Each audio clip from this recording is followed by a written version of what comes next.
Operation സിന്ദൂറിൽ വിദേശകാര്യ പ്രതിരോധ മന്ത്രാലയങ്ങളുടെ വാർത്താ സമ്മേളനം വീണ്ടും നടക്കും. വൈകിട്ട് 5:30 പ്രതിനിധികൾ മാധ്യമങ്ങളെ കാണും. കര, നാവിക, വ്യോമസേന മേധാവികൾ പ്രധാനമന്ത്രി നരേന്ദ്രമോദിയുമായി കൂടിക്കാഴ്ച നടത്തി. ദേശീയ സുരക്ഷാ ഉപദേഷ്ടാവ് അജിത് ഡോവലും യോഗത്തിൽ പങ്കെടുത്തു. വിവരങ്ങളുമായി എസ് നന്ദഗോപൻ ചേരുന്നു. നന്ദഗോപൻ, പതിവില്ലാത്ത കാഴ്ചയാണല്ലോ. ദിവസം ഒരു വാർത്താ ബ്രീഫിംഗ് മാത്രമായിരുന്നു.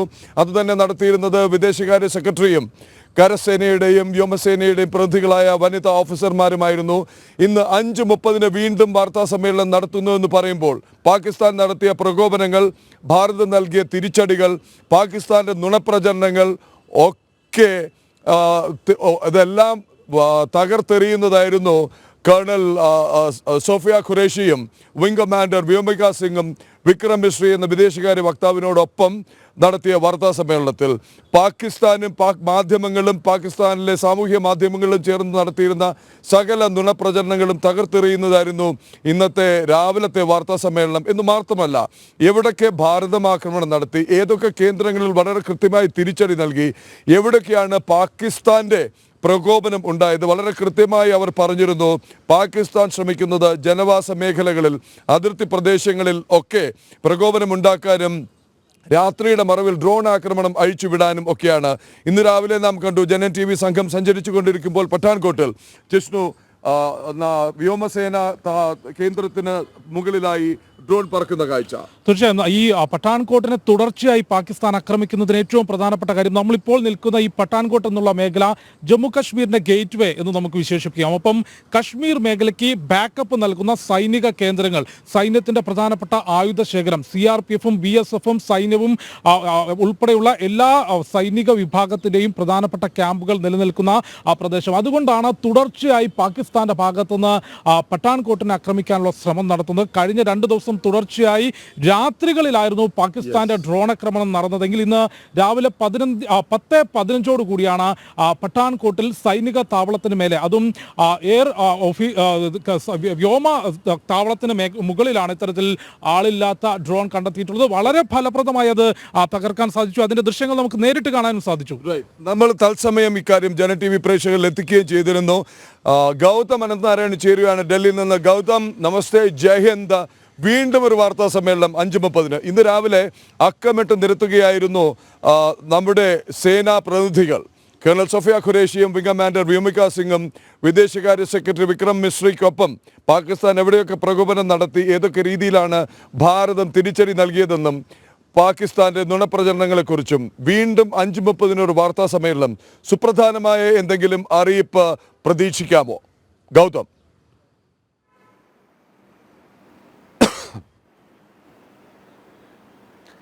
പ്രദീപുള്ള, ജിഷ്ണു, ഇരുവർക്കും നമസ്തേ.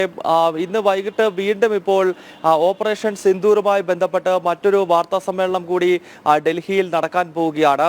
ഇതിപ്പോൾ ഓപ്പറേഷൻ സിന്ദൂറുമായി ബന്ധപ്പെട്ട് ഒരു ദിവസം തന്നെ നടക്കുന്ന 2ാമത്തെ വാർത്താ സമ്മേളനമാണ്. ഇന്ന് രാവിലെ 10:30 ഇന്നലെ രാത്രിയിൽ നമ്മുടെ അതിർത്തിയിൽ അതോടൊപ്പം തന്നെ ബാക്കി എയർബേസുകൾക്ക് നേരെയുമൊക്കെ പാകിസ്ഥാൻ നടത്തിയ ആക്രമണങ്ങൾ, അതിനെ കൃത്യമായി ഭാരതം എങ്ങനെ പ്രതിരോധിച്ചു, ഇക്കാര്യങ്ങളെയൊക്കെ വിശദീകരിക്കുന്നതായിരുന്നു ഇന്ന് രാവിലെ 10:30 ഡൽഹിയിൽ സൈന്യവും അതോടൊപ്പം തന്നെ വിദേശകാര്യ മന്ത്രാലയവും സംയുക്തമായി നടത്തിയ വാർത്താ സമ്മേളനത്തിലൂടെ വിശദീകരിച്ചത്. ഇതേ വിദേശകാര്യ സെക്രട്ടറിയും അതോടൊപ്പം തന്നെ സൈന്യത്തിനെ പ്രതിനിധീകരിച്ചുകൊണ്ടുള്ള കേണൽ സോഫിയ ഖുറേഷി, അതോടൊപ്പം തന്നെ വിംഗ് കമാൻഡർ വ്യോമിക സിംഗ്, ഇവർ തന്നെയാണ് വൈകുന്നേരത്തെ വാർത്താ സമ്മേളനത്തിലും ഭാഗമാകുന്നത് എന്നാണ് മനസ്സിലാക്കാൻ കഴിയുന്നത്. ഒരുപക്ഷെ ഇന്ന് പകൽ സമയങ്ങളിൽ ഉണ്ടായിട്ടുള്ള പാകിസ്ഥാന്റെ പ്രകോപനം സംബന്ധിച്ചായിരിക്കാം ഈ വാർത്താ സമ്മേളനത്തിലൂടെ വിശദീകരിക്കാൻ ശ്രമിക്കുന്നത്. കാരണം ജനം TV സംഘം തന്നെ പഠാൻകോട്ട് മേഖലയിൽ നിൽക്കുന്ന ഘട്ടത്തിൽ നമ്മുടെ ക്യാമറ കണ്ണുകൾക്ക് മുകളിലൂടെയാണ് പാകിസ്ഥാന്റെ വലിയ തോതിലുള്ള ഡ്രോൺ ആക്രമണത്തിനുള്ള ശ്രമം നടക്കുന്നത്. അതിനെ കൃത്യമായി തന്നെ ഭാരതത്തിന്റെ സൈന്യം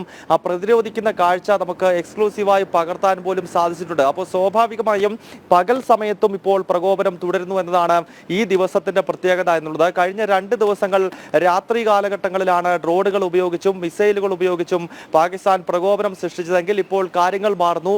പകൽ സമയത്ത് ഇന്നിപ്പോൾ പഠാൻകോട്ട് പോലെയുള്ള വളരെ തന്ത്രപ്രധാനമായ മേഖലകളിൽ പ്രകോപനം സൃഷ്ടിക്കുവാൻ പാകിസ്ഥാൻ ശ്രമിച്ചു. ഒരുപക്ഷെ ഈ വിഷയങ്ങളാകും ഇന്ന് വൈകുന്നേരം നടക്കാൻ പോകുന്ന ഈ വാർത്താ സമ്മേളനത്തിൽ വിശദീകരിക്കുന്നത് എന്നാണ് ഇപ്പോൾ ലഭ്യമാകുന്ന വിവരം. ഒരു ഇൻട്രോ ഉണ്ട്. പിന്നെ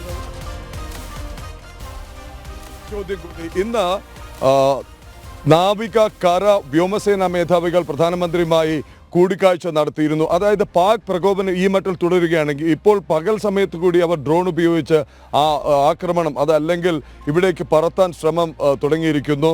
മാത്രമല്ല രാത്രിയുടെ മറവിൽ നമ്മുടെ പല പ്രധാന നഗരങ്ങളെയും ലക്ഷ്യം വെച്ച് അവരുടെ മോഹമായിരിക്കാം മിസൈൽ ലോഞ്ച് ചെയ്യാനുള്ള ശ്രമം നടത്തുന്നു.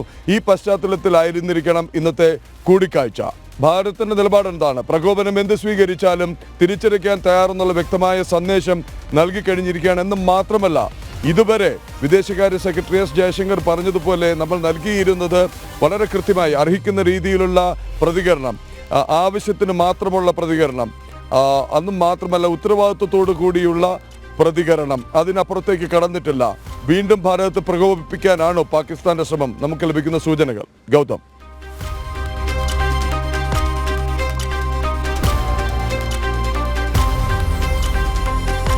പ്രദീപിള്ള അങ്ങനെ തന്നെ അനുമാനിക്കേണ്ടി വരും. കാരണം പ്രകോപനം തുടരുന്നുണ്ട് എന്നത് ഒരു വസ്തുതയാണ്. കാരണം ഭാരതം നടത്തിയിട്ടുള്ള പ്രത്യാക്രമണങ്ങൾ പാകിസ്ഥാനെ സംബന്ധിച്ചിടത്തോളം വലിയ തോതിൽ അവരുടെ ആത്മാഭിമാനത്തിന് ക്ഷതമേൽക്കുന്നത്. കാരണം പാകിസ്ഥാനെ സംബന്ധിച്ചിടത്തോളം അവരുടെ പട്ടാളം ഇല്ലാത്തതായ ഒരു ഇമേജ് പാകിസ്ഥാനിലെ ജനങ്ങൾക്കിടയിൽ രൂപീകരിച്ചു വച്ചിരിക്കുന്ന ഒന്നാണ്. ഒരു വലിയ ഓറ പാകിസ്ഥാനിലെ ജനങ്ങൾക്ക് മുൻപിൽ പാകിസ്ഥാൻ സൈന്യം ഉണ്ടാക്കി വെച്ചിട്ടുണ്ട്. അപ്പോൾ സ്വാഭാവികമായും ആ ഇമേജ് ബിൽഡപ്പ് മുഴുവൻ തകർക്കുന്ന രീതിയിലുള്ള നീക്കമാണ് ഭാരതത്തിന്റെ സൈന്യത്തിന്റെ ഭാഗത്ത് നിന്നും കഴിഞ്ഞ കുറച്ച് ദിവസങ്ങളായി നടന്നത് എന്ന കാര്യത്തിൽ സംശയമില്ല. കാരണം ഇങ്ങോട്ട് കാണിക്കുന്ന പ്രകോപനത്തിന് 10 മടങ്ങ് രീതിയിലുള്ള മറുപടി നൽകാൻ ഭാരതത്തിന്റെ സൈന്യത്തിന് സാധിച്ചിരിക്കുന്നു. ഇന്നലെ തന്നെ ഒരു ഉദാഹരണമായി നോക്കുകയാണെങ്കിൽ രാത്രി 1:30 ശേഷമാണ് പാകിസ്ഥാൻ ഭാരതത്തിന്റെ തന്ത്രപ്രധാനമായ 4 എയർബേസുകൾ ലക്ഷ്യമിട്ടുള്ള ആക്രമണം നടത്തിയത്. ബന്ദിപ്പുര ഉദ്ധംപൂരിലെയും അതോടൊപ്പം തന്നെ പട്ടാൻകോട്ടിലെയും ബത്തിൻഡയിലെയും ഒക്കെ എയർബേസുകൾ ലക്ഷ്യമിട്ടുകൊണ്ടുള്ള ഒരു നീക്കം പാകിസ്ഥാൻ നടത്തിയെങ്കിൽ അതിന് ശക്തമായ രീതിയിലുള്ള പ്രതികരണം എന്ന നിലയിൽ റാവൽപിണ്ടിയിൽ ഉൾപ്പെടെ പാകിസ്ഥാനിലെ 4 എയർബേസുകൾ ആക്രമിച്ചുകൊണ്ടാണ് ഭാരതം അതിന് മറുപടി നൽകിയത്.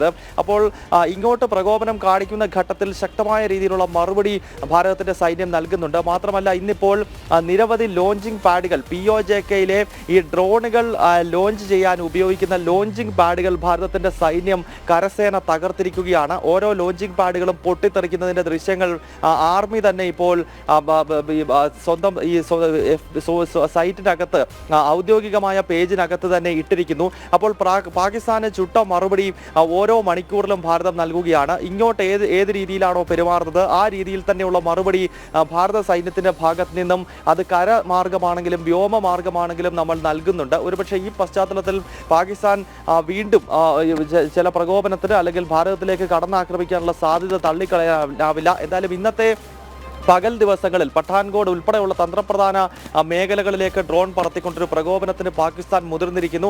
എന്തായാലും ഈ കാര്യങ്ങളാകും ഇന്ന് വൈകുന്നേരം നടക്കുന്ന വാർത്താ സമ്മേളനത്തിലും കേന്ദ്ര സർക്കാരും സൈന്യവും വിശദീകരിക്കാൻ പോകുന്നത്. അതോടൊപ്പം തന്നെ അതിർത്തിയിലെ സാഹചര്യങ്ങൾ സംബന്ധിച്ച് രാവിലെ തന്നെ സൈന്യം വ്യക്തമാക്കിയ ഒരു കാര്യം, പാകിസ്ഥാൻ സൈന്യത്തിന്റെ വലിയ തോതിലുള്ള എണ്ണം വർദ്ധിച്ചു വരുന്നു. അതായത് ഒരു സേനാ വിന്യാസം നിയന്ത്രണ രേഖയിലും രാജ്യാന്തര അതിർത്തിയിലും പാകിസ്ഥാൻ നടത്തുന്നു എന്നാണ് ഇന്നത്തെ രാവിലത്തെ വാർത്താ സമ്മേളനത്തിൽ വ്യക്തമാക്കിയത്. അവരുടെ അതിർത്തി രക്ഷാസേനയായ പാക് റേഞ്ചേഴ്സിനെ ഒഴിവാക്കിക്കൊണ്ട് അവിടേക്ക് പാകിസ്ഥാൻ ആർമി തന്നെ കരസേന തന്നെ നേരിട്ടെത്തുന്നു. ഒപ്പം ടാങ്കറുകളും മറ്റു പീരങ്കികളുടെയും ഒക്കെ എണ്ണം കൂട്ടുന്നു. അതായത് ഒരു യുദ്ധത്തിന് തയ്യാറെടുക്കുന്ന രീതിയിലുള്ള തയ്യാറെടുപ്പുകൾ പാകിസ്ഥാന്റെ ഭാഗത്ത് നിന്നും രാജ്യാന്തര അതിർത്തിയിലും അതോടൊപ്പം തന്നെ നിയന്ത്രണ രേഖയിലും ഉണ്ട് എന്നത് സംബന്ധിച്ചുള്ളൊരു വിശദീകരണം കൂടി വാർത്താ സമ്മേളനത്തിൽ സൈന്യം നടത്തിയിരുന്നു. അപ്പോൾ അത് സംബന്ധിച്ചുള്ള കൂടുതൽ കാര്യങ്ങൾ കൂടി ഒരുപക്ഷെ വൈകിട്ട് നടക്കുന്ന ഈ വാർത്താ സമ്മേളനത്തിൽ മാധ്യമങ്ങളുമായി പങ്കുവെക്കുമെന്നാണ് പ്രതീക്ഷ. ഗൗതം പങ്കുവച്ചിട്ടുള്ളത് രാജ്യ തലസ്ഥാനത്ത് നടക്കുന്ന നിർണായകമായിട്ടുള്ള യോഗങ്ങൾ, ഒപ്പം ഇന്ന് വീണ്ടും നടക്കാനിരിക്കുന്ന വിദേശകാര്യ പ്രതിരോധ മന്ത്രാലയത്തിന്റെ വാർത്താ സമ്മേളനം ഏത് രീതിയിലായിരിക്കും? കാരണം തുടർച്ചയായിട്ടുള്ള നിർണായകമായിട്ടുള്ള യോഗങ്ങളാണ് രാജ്യ തലസ്ഥാനത്ത് ഈ ഇന്ത്യയും പാകിസ്ഥാനും തമ്മിൽ ഉടലെടുത്ത ഈ സംഘർഷത്തിന്റെ പശ്ചാത്തലത്തിൽ നടന്നുകൊണ്ടിരിക്കുന്നത്. പ്രധാനമന്ത്രി നരേന്ദ്രമോദി കഴിഞ്ഞ കുറച്ചധികം ദിവസങ്ങളായി സ്ഥിതിഗതികൾ തത്സമയം നിരീക്ഷിക്കുന്നു. പ്രതിരോധ മന്ത്രി രാജ്നാഥ് സിംഗും ആഭ്യന്തരമന്ത്രി അമിത്ഷായും തുടർച്ചയായിട്ടുള്ള യോഗങ്ങൾ ചേരുന്നുണ്ട്.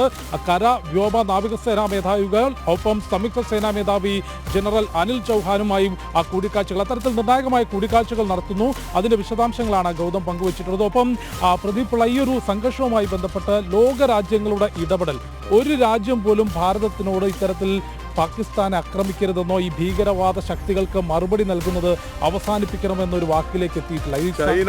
ചൈന പോലും അവർ പ്രതീക്ഷിക്കുന്ന ചൈനയാണ് ഐക്യരാഷ്ട്ര സംഘടനയിൽ ഈ വിഷയം ഈ ഭാരതം തിരിച്ചടി നൽകുന്നതിന് മുമ്പ് ഭാരതത്തിന്റെ മണ്ണിൽ കടന്നു കയറി നിരപരാധികളായ 26 പേരെ നിറയൊഴിച്ച് കൊലപ്പെടുത്തിയപ്പോൾ മതം ചോദിച്ച ശേഷം ഈ ഒരു പ്രകോപനമുണ്ടാകുന്ന ഒരു തരത്തിലുള്ള പ്രസ്താവനയും ഭാരതം പുറപ്പെടുവിക്കാതെ മുന്നറിയിപ്പ് മാത്രം നൽകി മുന്നോട്ട് പോയ ഘട്ടത്തിൽ ഐക്യരാഷ്ട്ര സംഘടനയിൽ വന്നപ്പോൾ ഇതിനെതിരായ പ്രമേയത്തിൽ വെള്ളം ചേർക്കാൻ ചൈന പാകിസ്ഥാനോടൊപ്പം നിന്നിരുന്നു.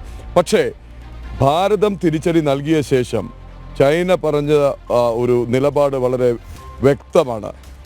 ഒരു തരത്തിലുള്ള ഭീകരവാദത്തെയും പിന്തുണയ്ക്കുന്നില്ല എന്ന്. അപ്പോൾ ചൈനയുടെ പോലും പിന്തുണ ലഭിക്കാതെ പാകിസ്ഥാൻ ഒരു ഭാഗത്ത് ഒറ്റപ്പെട്ടു നിൽക്കുമ്പോൾ വിജയം കാണുന്നത് ഭാരതത്തിൻ്റെ നയതന്ത്ര സമീപനങ്ങൾ, ഭാരതം തുടർച്ചയായി ലോകരാഷ്ട്രങ്ങളുമായി നടത്തിക്കൊണ്ടിരിക്കുന്ന ആശയവിനിമയം, ഭാരതത്തിൻ്റെ വിദേശകാര്യമന്ത്രി ഡോക്ടർ എസ് ജയശങ്കർ വിവിധ വിദേശ മന്ത്രിമാരുമായും വിവിധ രാഷ്ട്ര തലവന്മാരുമായും വിവിധ അറ്റാഷമാരുമായും വിവിധ ഡിപ്ലോമാറ്റുകളുമായി നടത്തിക്കൊണ്ടിരിക്കുന്ന ആശയവിനിമയവും എന്താണ് അവിടെ സംഭവിച്ചതെന്നും ഏത് തരത്തിലാണ് പാകിസ്ഥാൻ ഭീകരവാദത്തെ ഇങ്ങോട്ട് കടത്തിവിടുന്നതെന്നും ഏത് തരത്തിലാണ് ഭാരതത്തിന് തിരിച്ചടിക്കാൻ അവകാശമുണ്ട് എന്നുള്ളതും ബോധ്യപ്പെടുത്തുന്നതിൽ ഭാരതം വിജയിച്ചു. പാകിസ്ഥാൻ ഒറ്റപ്പെട്ടു എന്നുള്ളതിൻ്റെ വ്യക്തമായ സൂചനയാണ്. പക്ഷേ അതിനിടയിലാണ് മധ്യസ്ഥ നിർദ്ദേശം ഉയർന്നു വരുന്നത് അല്ലേ? തീർച്ചയായും അത്തരത്തിൽ ഈ സംഘർഷത്തിന് അയവ് വരുത്തണം എന്നുള്ള അഭിപ്രായം വിവിധ തരത്തിലുള്ള ലോകരാഷ്ട്രങ്ങൾ ആവശ്യപ്പെട്ടിട്ടുണ്ട്. അതിൽ US-ന്റെ ഇടപെടൽ ഉണ്ടായിട്ടുണ്ട്. കൂടാതെ സൗദി ഉൾപ്പെടെയുള്ള രാജ്യങ്ങളും ഭാരതവും പാകിസ്ഥാനും തമ്മിൽ നിലവിൽ ഉടലെടുത്തിട്ടുള്ള സംഘർഷത്തിൽ അയവ് ഉണ്ടാകണം, അതിന് പരിഹാരം കാണണമെന്ന ആവശ്യവുമായി മുൻപോട്ട് വെച്ചിട്ടുണ്ട്.